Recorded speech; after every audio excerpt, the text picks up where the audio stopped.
Salam Nusantara warga Konoha sekalian, selamat datang kembali di channel Ray Konoha. Apakah kitab suci itu ilmiah atau tidak? Apakah agama itu terbukti secara ilmiah atau tidak? Bagaimana ciri-ciri kitab suci yang ilmiah dan yang tidak? Bagaimana ciri-ciri agama yang terbukti secara ilmiah atau tidak? Apakah agama itu ciptaan manusia apa bukan? Apakah kitab suci itu ciptaan manusia apa Tuhan? Kenapa pertanyaan ini penting ya? Menurut saya ini adalah pertanyaan yang sangat-sangat penting ya. Kalau kita bisa menjawab dengan tepat pertanyaan ini, maka SDM warga Konoha akan melejit ya, akan langsung naik ya, sangat-sangat signifikan ya perubahannya kalau kita bisa menjawab pertanyaan ini sangat tepat ya. Jadi kalau misalnya nih di Konoha ya, misalnya ini hanya di Konoha bukan Indonesia ya, saya nggak ada urusan dengan orang Indonesia. Orang Indonesia itu anti kritik ya. Jadi kalau misalnya di Konoha ya, ada agama yang mengatakan bahwa agama yang paling suci, agama yang paling benar, agama yang paling top, agama yang berasal dari ilahi, agama yang paling sempurna, agamanya yang paling segalanya. Maka ya, kalau ada agama seperti ini, maka umatnya juga akan anti kritik ya. Double jadinya, agamanya anti kritik dan umatnya juga anti kritik ya.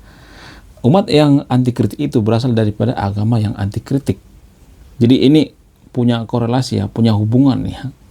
Jadi agama yang merasa bahwa agama yang paling suci itu akan menghasilkan umat yang merasa paling sempurna gitu, merasa paling suci dan lain sebagainya.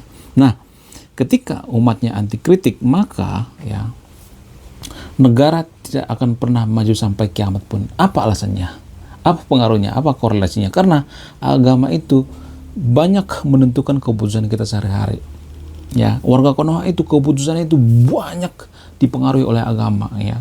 Cara makan, cara minum, semua hal pola pikir kita itu dipengaruhi oleh agama. Jadi sungguh mustahil kalau kita tidak bahas apakah agama itu buatan Tuhan, apakah kitab suci itu buatan Tuhan atau tidak. Karena apa? Karena ini mempengaruhi kehidupan kita sehari-hari ya. Jadi kalau misalnya ada agama yang mengatakan bahwa agama yang paling sempurna, ajaran yang paling sempurna, umat yang paling sempurna, padahal pada faktanya tidak sempurna-sempurna amat, maka ini akan sangat problematik.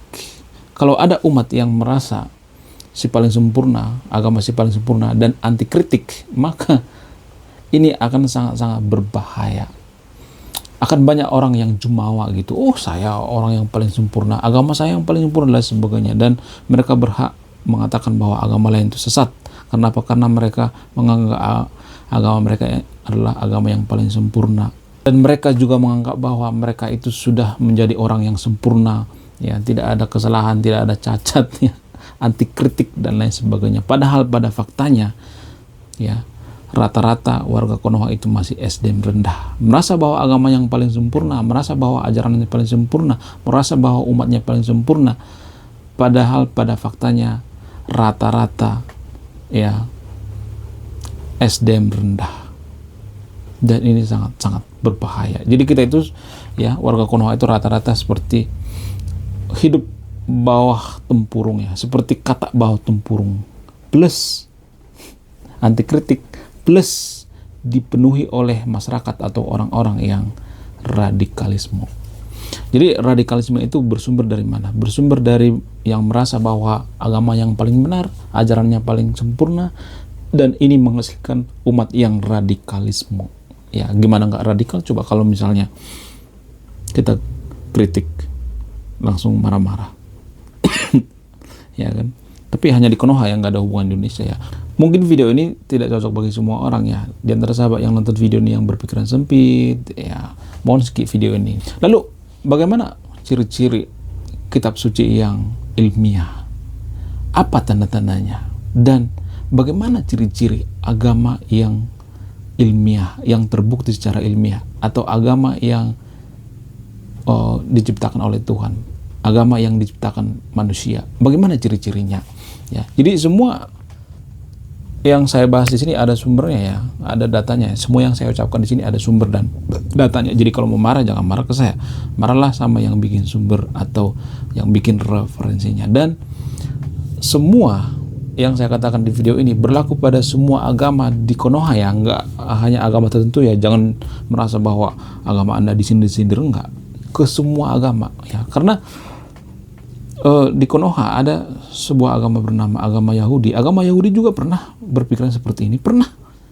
Bahkan sampai sekarang juga mereka, umatnya rata-rata mengatakan bahwa agama saya yang paling benar, agama saya yang paling sempurna ya. Jadi ini biasanya agama yang sangat dogmatis biasanya ya. Ya, sama seperti agama Yahudi misalnya. Jadi jangan berpikir bahwa agama Anda di sini sindir, enggak ya. Lalu bagaimana ciri-cirinya? Bagaimana ciri-ciri kitab suci yang tidak ilmiah? Apa tanda-tandanya? Ciri yang pertama misalnya mengandung kontradiktif ya. Jadi kitab suci ini tidak ilmiah. Karena apa? Karena seringkali mengandung kontradiktif dan pernyataan yang saling bertentangan. Ya. Di ayat pertama dikatakan kita harus berteman dengan suku ini misalnya, kita harus berteman dengan orang ini misalnya, kita harus berteman dengan kaum ini ya, bani ini, kita harus berteman dengan bani ini. Kemudian di ayat yang lainnya dikatakan, oh kita nggak boleh berteman dengan bani ini, kita nggak boleh berteman dengan suku ini, kita tidak boleh berteman dengan etnis ini dan lain sebagainya, nggak boleh berteman dengan bangsa ini dan lain sebagainya. Jadi kontradiktif ya, tidak berkesinambungan. Biasanya seperti itu ya, ciri-ciri kitab suci yang tidak ilmiah, tidak terbukti secara ilmiah. Dan ini ada sumbernya. Sumbernya dari mana? The Bible and Science oleh John W. Harley. Jadi sudah saya katakan berulang-ulang, ini bukan opini saya pribadi, tapi ada sumber dan datanya. Kemudian apa ciri selanjutnya misalnya? Ciri selanjutnya misalnya menggunakan bahasa simbolis ya. Kitab suci yang tidak ilmiah seringkali ya menggunakan bahasa yang simbolis dan metaforis yang dapat diinterpretasikan secara berbeda-beda ya. Jadi banyak interpretasi, penafsiran ya, ada banyak ya penafsiran sehingga antara penafsiran satu dengan penafsiran lainnya seringkali bentrok ya, konflik ya. Contoh misalnya ada mengatakan misalnya, oh bisa mengucapkan ini ya, kita boleh mengucapkan ucapkan selamat hari raya ke agama lain misalnya ya, agama suci agama lain misalnya ya, mengucapkan hari raya ini boleh ya. Ada yang mengatakan seperti itu. Ini bentuk daripada toleransi. Terus di sisi lain ya, diinterpretasi lagi atau di penafsiran lain ada yang mengatakan oh nggak boleh, ini dilarang, nggak boleh mengucapkan selamat hari ini ke agama lain ya, nggak boleh mengucapkan selamat hari raya ke agama orang lain, nggak boleh. Karena apa? Karena kita akan jadi masuk seperti agama mereka. Jadi ini menggunakan bahasa yang simbolis, tidak ada bahasa yang saklek ya. Ya ada ketentuannya. Jadi ini seperti pasal karet ya, menggunakan bahasa yang simbolis ya. Jadi semuanya saya katakan di video ada sumbernya ya. Berulang-ulang saya mengatakan apa? Karena saya melihat orang Indonesia itu anti kritik. Ya. Mungkin Anda yang nonton video ini ya, dulu pada saya menyinggung agama Anda, menyindir agama Anda, enggak. Ini berlaku ke semua agama di Konoha ya. Enggak cuma satu agama. Kemungkinan mungkin ya agama Anda itu mirip sama yang dikatakan oleh data ini, sumber ini. Itu kan hanya kemungkinan. Lagian ini terjadi di Konoha, bukan di Indonesia, nggak hubungan dengan orang Indonesia, karena orang Indonesia itu anti kritik ya. Sedikit saja kita mengkritik agamanya. Mengkritik bukan menghina, tapi mengkritik ya. Mengkritik, kita mengatakan, oh di sini letak kelemahan agama kalian itu di sini, makanya sering terjadi seperti ini. Kita mengatakan seperti itu, kita akan difitnah ya, dihujat mati-matian. Oh, kamu mau menghancurkan agama saya? Kamu mau fitnah, mencari-cari kelemahan agama saya? Kamu tuh siapa? Kamu tuh minoritas. Lu mau ngapain? Lu bisa apa? Lu bisa apa sama mayoritas? Mayoritas tidak pernah masalah, coy. Ya. Kembali ke pasal pertama. Kalau mayoritas salah, kembali ke pasal pertama. Mayoritas tidak pernah salah. titik, segede gaban. Jadi saya melihat prinsip orang Indonesia ada banyak seperti itu. Ya, jadi ini bukan di Indonesia ya, saya nggak ada hubungannya dengan orang Indonesia, karena saya tahu bahwa orang Indonesia itu adalah anti kritik ya, sangat-sangat anti kritik. Ya, kita tidak berusaha untuk menghina agamanya, tapi mengkritik, memberikan ya saran ya, ini semacam saran ya. Jadi begini, kalau agama yang terlalu didoktrin, agama kita yang paling sempurna, agama kita yang paling benar, agama kita yang paling suci, jadi anti kritik, umatnya juga anti kritik. Kenapa saya sering bahas kitab suci, agama, dan lain sebagainya? Ya, selain karena background saya itu sastra, inilah bagian saya, yaitu karya sastra. Kitab suci itu karya sastra. Saya melihat banyak keputusan kita sehari-hari itu berdasarkan aturan agama. Jadi kalau misalnya nih, agama itu tidak mempengaruhi keputusan kita sehari-hari, nggak mempengaruhi kemajuan suatu bangsa, nggak mempengaruhi pola pikir kita, ngapain saya bahas kitab suci, ngapain saya bahas agama? Justru karena berpengaruh, maka saya bahas. Nangkap nggak kira-kira logikanya? Jadi jangan berpikir bahwa saya itu sengaja menyindir agama. Saya nggak ada tujuan seperti itu, enggak. Kebetulan saja mungkin mirip ya dari sumber ini, mirip ciri-cirinya. Kalau misalnya ada agama lain, misalnya katakanlah misalnya agama Maksa misalnya, agama Maksa ini misalnya mirip seperti yang saya katakan, ya itu kan agama Maksa, bukan agama Anda gitu. Kalau misalnya agama anti kritik misalnya, katakanlah misalnya agama Similekete misalnya ya, agama Similekete ini menggunakan bahasa yang simbolis gitu, sehingga seringkali disalah interpretasikan. Ini nggak ada hubungannya dengan agama Anda gitu. Ini berhubungan dengan agama Similekete. Jadi jangan berpikir bahwa saya nyindir agama Anda gitu. Jadi mari berpikir secara dewasa ya. Karena Anda mungkin sudah kelamaan didoktrin bahwa agama Anda yang paling sempurna, sehingga Anda anti kritik, dan umatnya juga ke bawah sampai sekarang anti kritik. Jadi ini ada sumbernya, saya bacakan sumbernya, tapi saya tetap akan melampirkan sumbernya di depan sama di belakang ya. Sumbernya dari The Interpretation of Religious Languages oleh John Hick ya.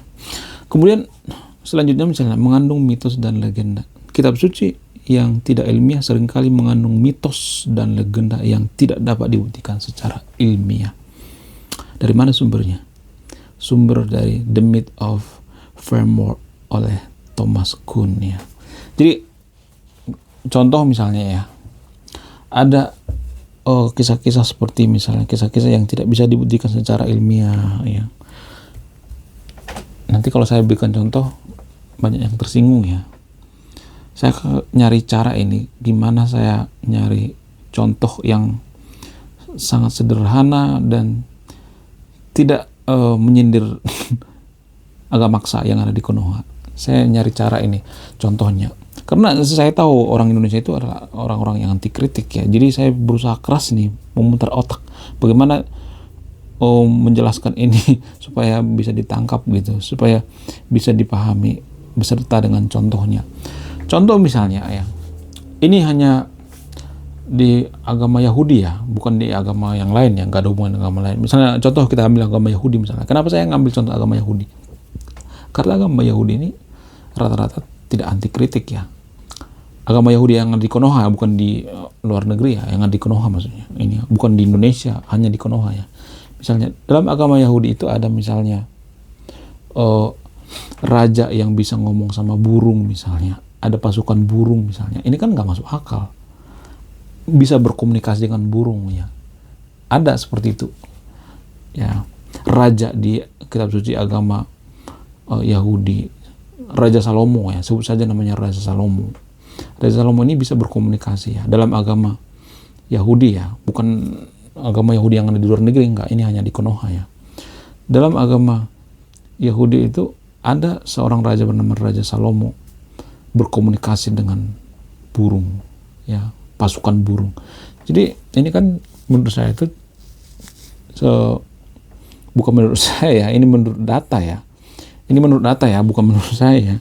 Ya, sorry ya, bukan menurut saya, nanti dikatakan oh menurut kamu data. Ini menurut data dari mana? Dari The Myth of the Framework oleh Thomas Kuhn ya. Jadi itu kan nggak bisa dibuktikan secara nyata ya. Ada banyak lagi misalnya ya. Dalam agama Yehuda misalnya, Cahuda misalnya, ada sebuah agama bernama agama Cahuda ya, bukan agama Yahudi ya, beda lagi ya. Dalam agama Cahuda ini misalnya nih dikatakan manusia berasal dari tanah gitu ya. Dalam agama Cahuda ya, bukan agama yang lain, nggak ada hubungannya ya. Ini agama Cahuda. Padahal DNA manusia nggak ada hubungannya dengan tanah. Jadi ini kan nggak bisa dibuktikan secara ilmiah. Kemudian bisa membelah lautan misalnya. Dalam agama Cahuda ini ada nabi membelah lautan misalnya. Tidak bisa dibuktikan secara ilmiah. Jadi ini kan semacam legenda-legenda ya, cerita legenda ya. Tapi ini hanya di agama Cahuda ya, bukan di agama di Konoha, nggak ada urusan di Konoha ya. Kemudian apa ciri-ciri selanjutnya misalnya? Menggunakan logika yang tidak konsisten ya. Kitab suci yang tidak ilmiah seringkali menggunakan logika yang tidak konsisten dan tidak dapat diuji secara ilmiah. Jadi ini sumbernya dari mana? The Logic of Scientific Discovery oleh Karl Popper. Jadi saya akan memberikan contoh ya. Ini berlaku pada agama Yakuza ya. Ya. Yajuja ya. Sekarang agama Yajuja ya. Jadi saya mau muter otak ini keras untuk apa? Biar Anda tidak tersinggung gitu, nggak tersindir gitu. Jadi ini hanya ada di Konoha, bukan Indonesia ya. Bagaimana agama atau kitab suci yang menggunakan logika yang tidak konsisten ya. Contoh misalnya dikatakan bahwa agama kita itu adalah bukan agama Tuhan misalnya. Konsep ketuhanan adalah agama Yajuja misalnya. Katakanlah namanya agama ini agama Yajuja. Dalam agama Yajuja ini ya, Tuhannya dikatakan maha baik, maha murah, maha penyayang, maha kasih sayang dan lain sebagainya. Tapi dalam agama Yajuja ini Tuhannya bisa murka gitu, marah. Terus ada neraka. Kan kalau Tuhannya maha baik, ya, maha sabar, maha bijaksana, kenapa ada neraka? Kan itu yang jadi permasalahan. Apakah Tuhan itu bipolar? Ya nggak sih? Kenapa harus ada neraka? Harusnya kan Tuhan itu maha pemaaf, maha pemurah, maha bijaksana. Ya, jangan ini dong, jangan bipolar gitu. Jangan macam-macam gitu sifatnya. Jadi ini kan semacam menggunakan logika yang tidak konsisten ya. Tuhannya tidak konsisten dalam agama Yakuza ini ya. Ya, dalam agama maksudnya kitab suci Yajuja ini ya. Bukan Yakuza ya, tapi Yajuja ya. Ada sebuah kitab suci bernama kitab suci Yajuja, agama Yajuja ya. Bukan Yajuga ya, tapi Yajuja. Dalam agama Yajuja ini atau kitab suci agama Yajuja ini, logikanya itu nggak nyambung, nggak konsisten gitu. Kadang dikatakan Tuhannya maha baik, maha penyayang, tapi maha murka, maha menghukum. Jadi semacam bipolar ya Tuhannya. Kemudian selanjutnya misalnya mengandung pernyataan yang tidak dapat dibuktikan ya. Kitab suci tidak ilmiah seringkali mengandung pernyataan yang tidak dapat dibuktikan secara ilmiah dan tidak dapat diuji secara empiris. Sumbernya dari mana? Dari The Scientific Method of Richard Feynman. Apa contohnya? Contohnya misalnya gini, ya, dalam Yajuja ya, dalam kitab suci Yajuja itu misalnya nih dikatakan bahwa ada nabi gitu bisa terbang misalnya, atau nabi bisa teleportasi misalnya, atau nabi bisa menghilang gitu ya, atau nabi itu bisa berjalan di atas air misalnya dan sebagainya. Jadi ini kan melawan hukum alam ya, nggak bisa dibuktikan secara empiris ya. Tapi dalam agama Yajuja ya, bukan agama yang ada di Konoha, nggak ada hubungannya ya. Maksudnya nggak ada di Indonesia, nggak ada, ini hanya di Konoha ya. Seperti itu contohnya. Kemudian ada beberapa ciri-ciri agama buatan manusia ya, atau agama yang tidak terbukti secara ilmiah. Tadi kitab suci, sekarang agama ya. Oke, tapi agama Yajuja ya, bukan agama yang ada di Indonesia, nggak ada. Ini juga ada di Konoha ya. Sebut saja namanya agama Yayuja ya. Apa ciri-cirinya? Yang pertama, mengandung kontradiksi juga ya, sama seperti yang tadi itu ya. Begini ciri-ciri agama buatan manusia: mengandung kontradiksi. Agama buatan manusia seringkali mengandung kontradiksi dan pernyataan yang saling bertentangan ya. Ini sumbernya dari mana? The History of Religion of Mircea Eliade. Semua yang saya katakan di video ada sumbernya, ada datanya. Jadi kalau mau komplain, jangan komplain ke saya, komplain sama yang bikin sumbernya. Ciri-ciri agama buatan manusia itu seringkali mengandung kontradiktif yang saling bertentangan. Sama seperti yang saya katakan tadi itu. Di kitab suci bab ini, bab A misalnya, dikatakan kita harus berteman dengan bani ini, dengan bangsa ini. Terus di sisi lain dikatakan bahwa kita harus musuhan, nggak boleh temenan. Ya, jadi semacam kontradiktif ya. Kemudian Tuhannya dikatakan ya, kadang dikatakan Tuhannya maha baik, maha pemurah, maha bijaksana, tapi maha penghukum, maha cemburuan, maha brutal. Jadi semacam bipolar, kontradiksi kan. Ini namanya kontradiksi. Tapi hanya ada di agama Yayuja ya, bukan agama yang ada di Indonesia, nggak ada hubungannya ya. Hanya ada di Yayuja. Kemudian yang kedua, menggunakan bahasa simbolis ya. Agama buatan manusia seringkali menggunakan bahasa simbolis dan metaforis yang dapat diinterpretasikan secara berbeda-beda, dan interpretasi atau penafsiran di agama Yayuja ini bisa menimbulkan gesekan-gesekan ya. Kita yang paling dekat dengan kitab suci Yayuja misalnya. Kita yang paling dekat dengan nabi daripada Yayuja. Pokoknya ribut dah. Ya, ribut pokoknya. Karena apa? Karena mengandung bahasa simbolis ya. Bahasa simbolis ini kan penafsirannya kan bisa berbeda-beda ya. Harusnya kan nggak boleh menggunakan simbolis ya. Harus menggunakan kata per kata. Begini ya, harus tegas. Jadi kalau ada menggunakan bahasa simbolis itu, interpretasi itu beda-beda. 1000 pemuka agama bisa ada 1000 interpretasi, dan 5 miliar umat bisa ada 5 miliar interpretasi dan lain sebagainya. Jadi ini yang menjadikan kontradiktif ya, menjadikan ribut ya. Kenapa interpretasi? Contoh misalnya dalam agama Yayuja misalnya, interpretasi. Apakah kita bisa makan ini atau tidak? Misalnya ada makanan tapi dilarang ya, makan makanan. Katakanlah makanan, sebut saja namanya similkiti ya. Ada binatang bernama similkiti. Nah, similkiti ini bukan nama sebenarnya. Dikatakan nggak boleh, kita nggak boleh makan ini, haram ya. Tapi di sisi lain dikatakan, ada yang mengatakan bahwa penafsiran lain boleh aja. Daripada mati, daripada modar gimana. Jadi ini kan penafsiran itu seperti pasal karet ya. Tapi hanya di agama Yayuja ya nggak boleh dihubung-hubungkan dengan Indonesia, nggak ada hubungannya. Ini hanya agama di Yayuja ya, agama yang ada di Konoha maksudnya, bukan di Indonesia. Kemudian apalagi mengandung mitos dan legenda ya. Agama buatan manusia seringkali mengandung mitos dan legenda yang tidak bisa dibuktikan secara ilmiah, dan seringkali ngaur gitu ceritanya. Ya, ceritanya itu mirip seperti ceritanya Angling Dharma ya, bisa terbang, bisa komunikasi sama burung ya. Ya seperti itulah. Tapi hanya di agama Yayuja ya, jangan berpikir bahwa Anda tersindir, agama Anda tersindir, nggak ada hubungannya. Dan ini juga ada sumbernya ya. Saya ngambil sumber dari Myth of the Framework oleh Thomas Kuhn ya. Jadi di antara sahabat yang terpilih, kalau nggak terima apa yang saya katakan, jangan komplain ke saya, komplain sama yang bikin sumbernya. Kemudian menggunakan logika yang tidak konsisten ya, sama agak mirip seperti yang tadi itu. Agama buatan manusia seringkali menggunakan logika yang tidak konsisten dan tidak dapat diuji secara ilmiah. Sumbernya dari mana? Sumber dari The Logic of Scientific Discovery oleh Karl Popper. Jadi ya logikanya itu satu sama lain itu bertentangan.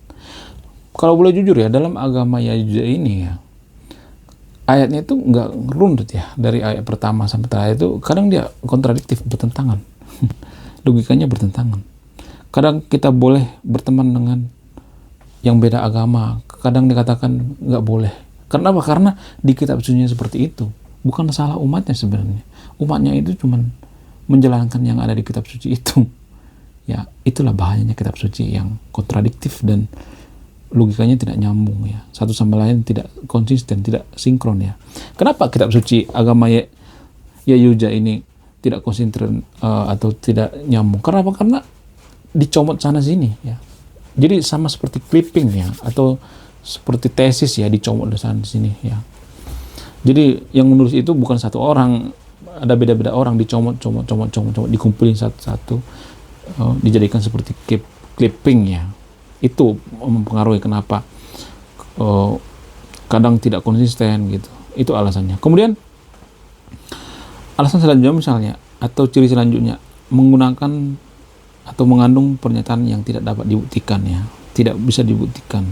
Agama buatan manusia seringkali pernyataan yang tidak dapat dibuktikan secara ilmiah dan tidak dapat diuji secara empiris. Sumbernya dari Scientific Method oleh Richard Feynman. Ya. Seperti di agama Yahuda ini misalnya, ya, manusia pertama itu ternyata hidup abad pertama misalnya. Padahal bumi ini sudah, menurut penelitian, sudah ada 3 miliar sampai 5 miliar lebih, dan manusia juga sudah ada ratusan ribu tahun yang lalu. Sungguh tidak masuk akal kalau abad pertama itu cuman 1000 tahun ya, 2000 tahun doang ya. Sungguh tidak masuk akal manusia pertama itu gedebuk dari langit gitu. Sungguh tidak masuk akal. Jadi ini hanya agama Yahuda ya, bukan agama yang ada di Indonesia, nggak ada hubungannya ini ya. Dan ini ada di Konoha juga ya. Kemudian selanjutnya misalnya, ini yang paling penting ya, ini yang paling signifikan, ini yang menjadi pembeda ya, atau ciri khasnya, menggunakan ritual dan tradisi yang tidak masuk akal ya. Agama buatan manusia seringkali menggunakan ritual dan tradisi yang tidak masuk akal dan tidak memiliki dasar ilmiah. Ya, sumbernya dari mana? Sumber dari Psychology of Religion oleh Max Weber. Kadang-kadang kita tidak masuk akal. Contoh misalnya, ya kalau sekedar berbuat baik mah nggak mungkin masuk surga. Dalam agama Yahuda misalnya ya, nggak boleh.